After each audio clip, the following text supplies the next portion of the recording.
This is the second part of the cardiac assessment lecture, and this is where we'll follow a case scenario that'll bring it all together. So we have a case where a patient, Randy, he's 45, walks into the emergency room complaining of jaw tightness, pain radiating down to the left arm, and this began after he had been raking some leaves. So he admitted that he'd had some similar pain over the past 2 days. So as he enters the ER, your best guess as to what will happen next is that they're going to go ahead and put oxygen on him, put him on a cardiac monitor, start an IV so they can start giving him meds, do a 12-lead EKG, get some baseline vital signs, do a head-to-toe assessment, including history and physical, and go ahead and start drawing some labs on him. Remember, the priority for this patient is going to be to preserve heart muscle, try to keep further damage from occurring. Remember, if that patient has a full-blown myocardial infarction that leads to cardiac cell death, which will not regenerate. So we're going to keep the myocardium oxygenated and try to prevent complications on this patient. To relieve the pain, think of the patient having a low-flow oxygen on, assessing the pain on pain scales of 0 to 10. A lot of patients say that the pain feels like an elephant crushing their chest when they have a acute MI. Look at, like we said, baseline vital signs, and obviously keep that patient on bed rest until it's determined what's going on. Medications for immediate pain relief for this patient are going to be including your nitroglycerins, which are vasodilators, so that will improve myocardial oxygen supply and also decrease myocardial workload and oxygen demands. More than likely, this patient, if he's in excruciating pain, they'll go ahead and start an nitroglycerin drip on him. However, if it wasn't that acute, then they could start with sublingual nitroglycerin. Major nursing responsibility with nitro is to check the blood pressure. It can cause hypotension, so need to be careful on that. Morphine is an analgesic of choice for patients with chest pain. Aspirin because of the anticoagulation properties of it, and also beta blockers because they'll decrease the heart rate and myocardial contractility. So it lowers the workload of the heart and oxygen demand.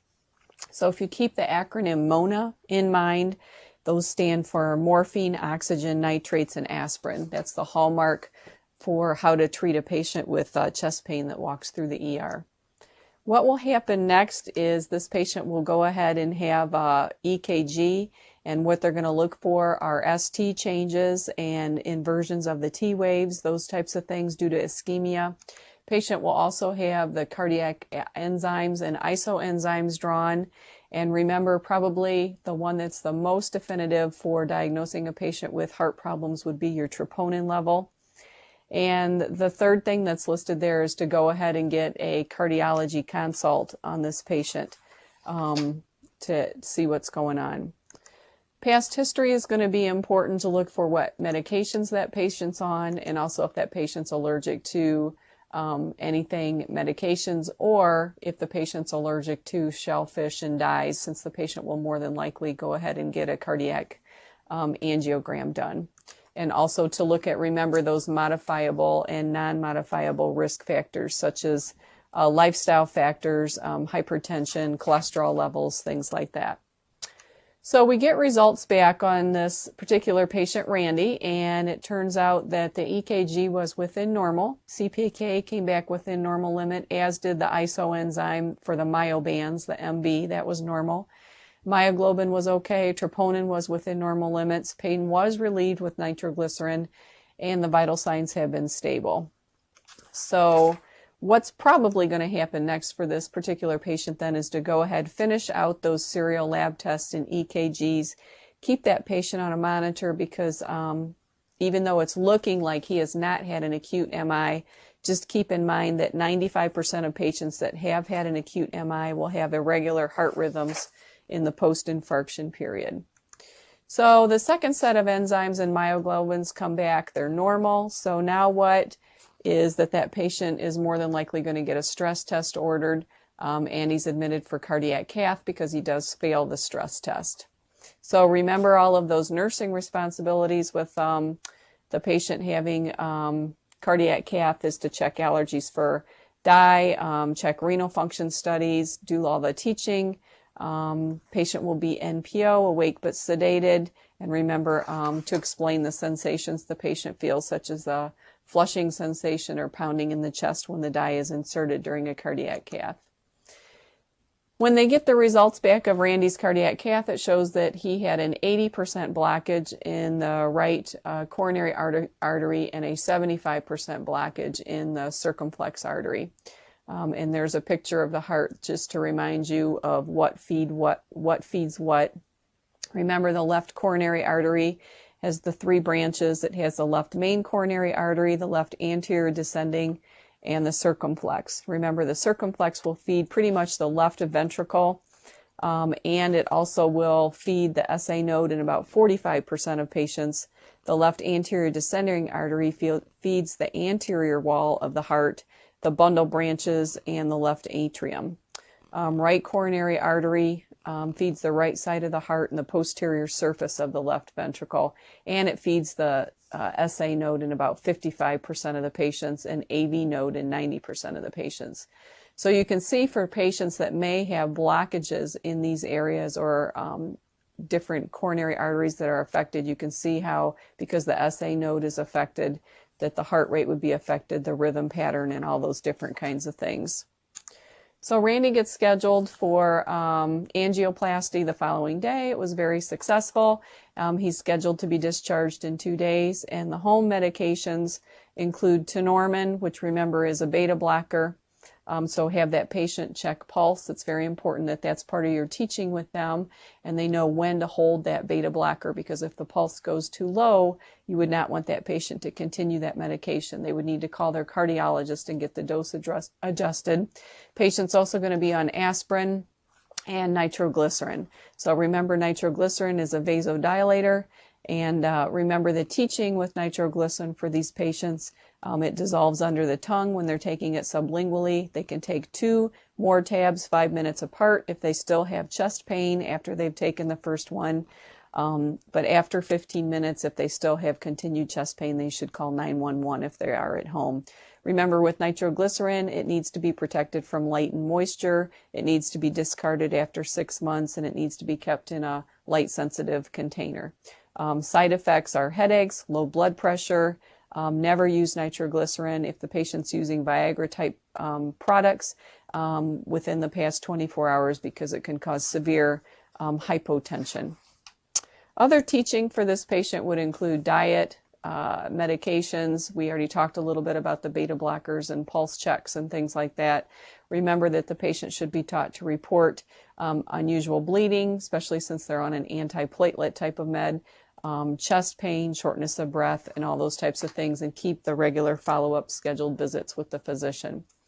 For that patient that actually has an acute myocardial injury, which would be different from the case scenario that we just studied with Randy, the presentation of the patient coming into your ER may be very similar, and the immediate care may be similar. However, this patient has had, with an acute myocardial injury or infarction, insufficient oxygen has reached the heart muscles due to blockage, and that patient would have acute myocardial damage done to the different heart muscles. So what's different between an MI versus our patient in the case scenario, which was a patient that just had angina? The protocol for this, if the patient is experiencing acute myocardial injury, is that the patient typically is given a thrombolytic to try and break up the clot that's in the coronary artery that's keeping oxygen from reaching the heart.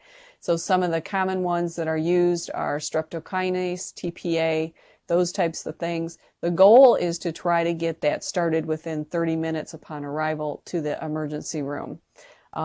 There's only about a 3-hour window to administer this medication from when the patient had chest pain start, and the agents will start then to dissolve the clots within the coronary arteries. So you have to use it with caution. There are different types of contraindications for patients that can't have this. For example, if they'd have a history of GI bleeding, bleed within the brain, those types of things, those patients would not be candidates for this type of a medication.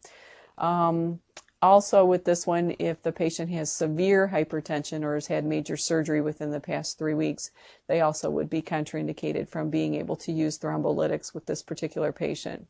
What also may occur is that that patient may need immediate interventions. They may go ahead and just take them right down for angioplasty. And if that patient is not a candidate to receive that, they may go ahead and take them for open heart surgery. So refer to your readings in your book for further details on thrombolytics and different types of things like that. When monitoring a patient with an acute MI, remember to monitor heart rate, rhythm, and sounds. Remember we talked about many patients after having an acute MI will have arrhythmia problems afterwards, so keep a close eye on what the cardiac pattern is doing on the cardiac monitor, those types of things. Look at the patient's respiratory assessment, make sure that they're not in any type of congestive heart failure, which could indicate that the patient has had a lot of significant heart damage and poor left ventricular function and that type of a thing. Look at overall fluid volume status and INO by monitoring daily weights and looking for edema, jugular vein distension, and right upper quadrant tenderness. Lab values, particular looking at the electrolytes, potassium levels in particular, and also your myocardial isoenzymes and enzymes in the serial enzymes that are going to be drawn, such as the troponin levels.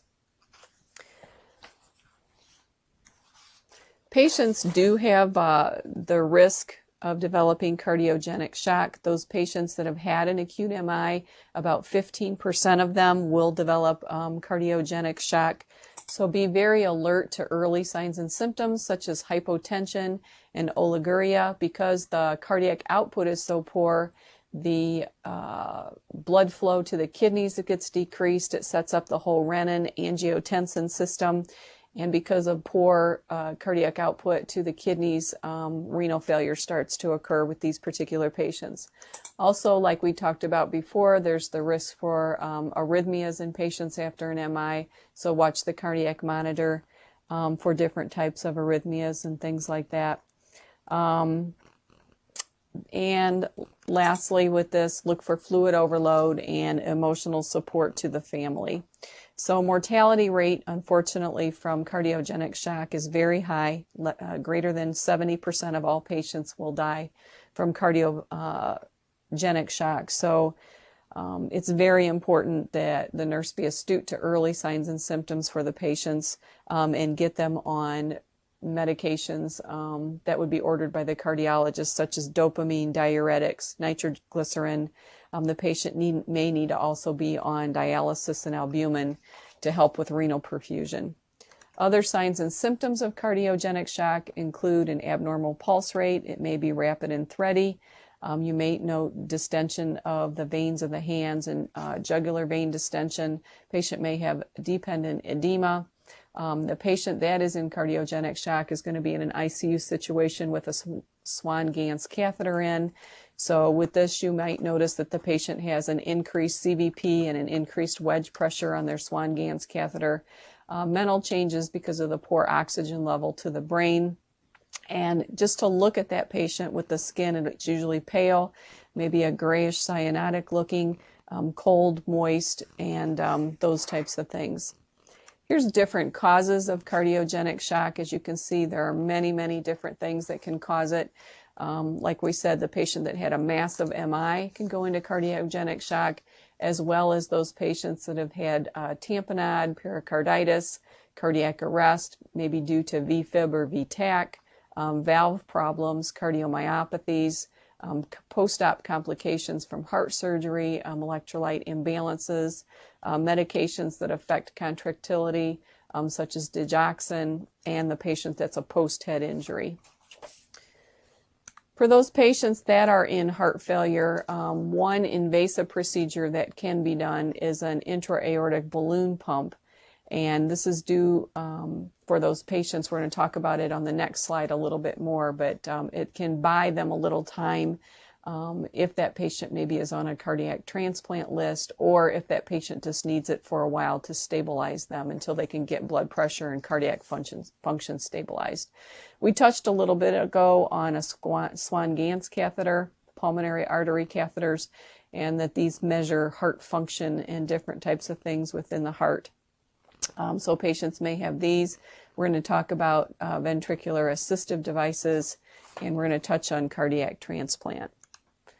IABBs, or intra-aortic balloon pumps, is a type of a device that the client would have in if they had poor heart function and it needed to augment the pumping action of the heart. What happens with a balloon pump is it's a counter pulsation device, and it augments circulation. It pumps when the heart is in diastole, in other words, when the ventricles are relaxing, and it can actually augment cardiac output by about 10 to 15%. So it can support cardiac function and allows the heart to gradually recover by decreasing the myocardial workload and decreasing oxygen demand and increasing perfusion to the coronary arteries. So like I said, the balloon inflates during diastole and deflates rapidly at the end of the diastole right before systole. So it helps to decrease afterload and increase cardiac output. So it will also help increase coronary perfusion for those patients that are not getting coronary artery perfusion well to the heart. And it's inserted by a cut down, usually into the right or the left femoral artery, and then advanced into the thoracic aorta. So here's an example on the next slide of what they would look like. Like we said, it's the catheter inflates during diastole to increase perfusion to the coronary renal arteries and to help with the heart function. Pulmonary artery catheters, also known as Swan-Ganz catheters, are only used in patients that are in an ICU, CCU kind of setting. They're typically introduced through the internal jugular or subclavian vein, and then what they can do is they're threaded through the superior vena cava, the tricuspid valve, and into the pulmonary artery to obtain information regarding left ventricular function. And they can measure many, many different things. So refer to your book and it'll give you a little bit more information on what's the difference between a CVP, a PAP, pulmonary capillary wedge pressure, cardiac output, systemic vascular resistance, and those types of things. This just touches briefly on what these are. You might see these when you do your one-time rotation into a ICU setting, this particular 10-week rotation in your clinicals. So I'd like you to know what at least they are, so that if you have a patient that you care for that has one in, you'll know when they start throwing this terminology around back in the ICU, you'll know what it refers to. Central venous pressure measures pressures within the right atria. It looks at blood volume and venous return to the heart. And they talk about normal values are usually between 2 to 6 millimeters of mercury. So increased CVP could show that the patient has fluid overload, vasoconstriction, cardiac tamponade, and decreased CVP could indicate hypovolemia and shock. Pulmonary artery pressures look at left ventricular functioning, and increased readings could indicate that the patient has left-sided heart failure. So typically we see the mean pulmonary artery function or measurement is usually around 15 millimeters of mercury. Sometimes you'll see it referred to as 25/10, that type of thing, and then they'll give a mean value. Pulmonary capillary wedge pressure, it looks at pressure gradients in the left ventricle. It can look at left ventricular filling pressure, and normal is between 8 and 12 millimeters of mercury. So what happens is at the end of the catheter, there's actually a balloon, and then from an outside syringe that's hooked up to the Swan-Ganz that's on the outside of the patient, that balloon can be inflated within the heart. It's inflated just briefly, only long enough to measure a pulmonary capillary wedge pressure. They get a reading from it, and then that balloon is deflated. And because that sits in the pulmonary artery, it actually gives kind of a retrograde look and pressure of what's going on in the left ventricle. As these patients have this particular monitoring device in, there's also, you're going to notice on the cardiac monitor, there's going to be an area that measures a waveform pattern for a patient that has a Swan-Ganz catheter in. When it goes into a wedge pressure, it almost looks like a squiggly line. So if ever you would walk into your patient's room and see that the Swan-Ganz catheter reading up on your monitor looked almost like it was in a wedge and they were not inflating the balloon at that particular point to do a wedge, you would want to make sure that that patient's swan was in a deflated position and really check out what's going on, because that can cause some damage to the pulmonary artery if it's left wedged, or in other words, if the balloon is left in an inflated position. Cardiac output is the volume of blood being pumped into the heart in the ventricle per minute. Thermodilution looks at cardiac output and cardiac index to assess the heart's ability to meet oxygen demands. It can also look at the core body temperature. And systemic vascular resistance is the peripheral resistance to flow that should be overcome to push the blood through the circulatory system. So for a little bit more detailed information on that, read through your readings in your textbook, and it does a nice job describing the differences between the Swan-Ganz catheter readings. This just shows you a picture of how it's threaded through the heart, and as you can see by the little figure at the end, once it gets into that pulmonary artery, you can see the balloon there that's in an inflated position, and that would give you the wedge pressure, and then the balloon is deflated once that wedge pressure is obtained. This is a diagram of the setup for a Swan-Ganz catheter. And you can see in your textbook also it looks at potential complications of central catheters. If you look at that monitor that's on the left side of the screen, you can see the waveform pattern that's up there, and that actually shows you that would look as if it's in a wedged pattern. It's kind of a squiggly line.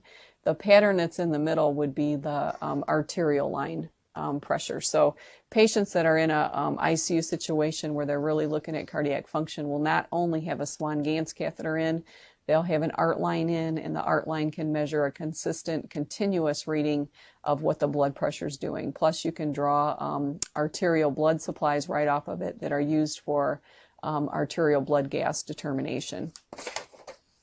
Ventricular assistive devices are mechanical pumps that maintain life until the patient has stabilized or until that patient can be hooked up for a cardiac transplant. It's usually a temporary measure, and it's used kind of as a bridge to kind of buy time until that patient can have a cardiac transplant done.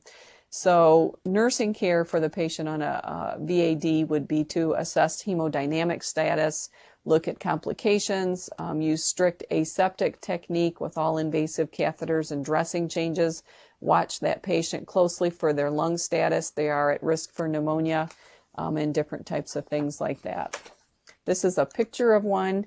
I kind of don't like this picture because patients that are on these are typically not all dressed like this and looking like they're up ready to walk around or anything.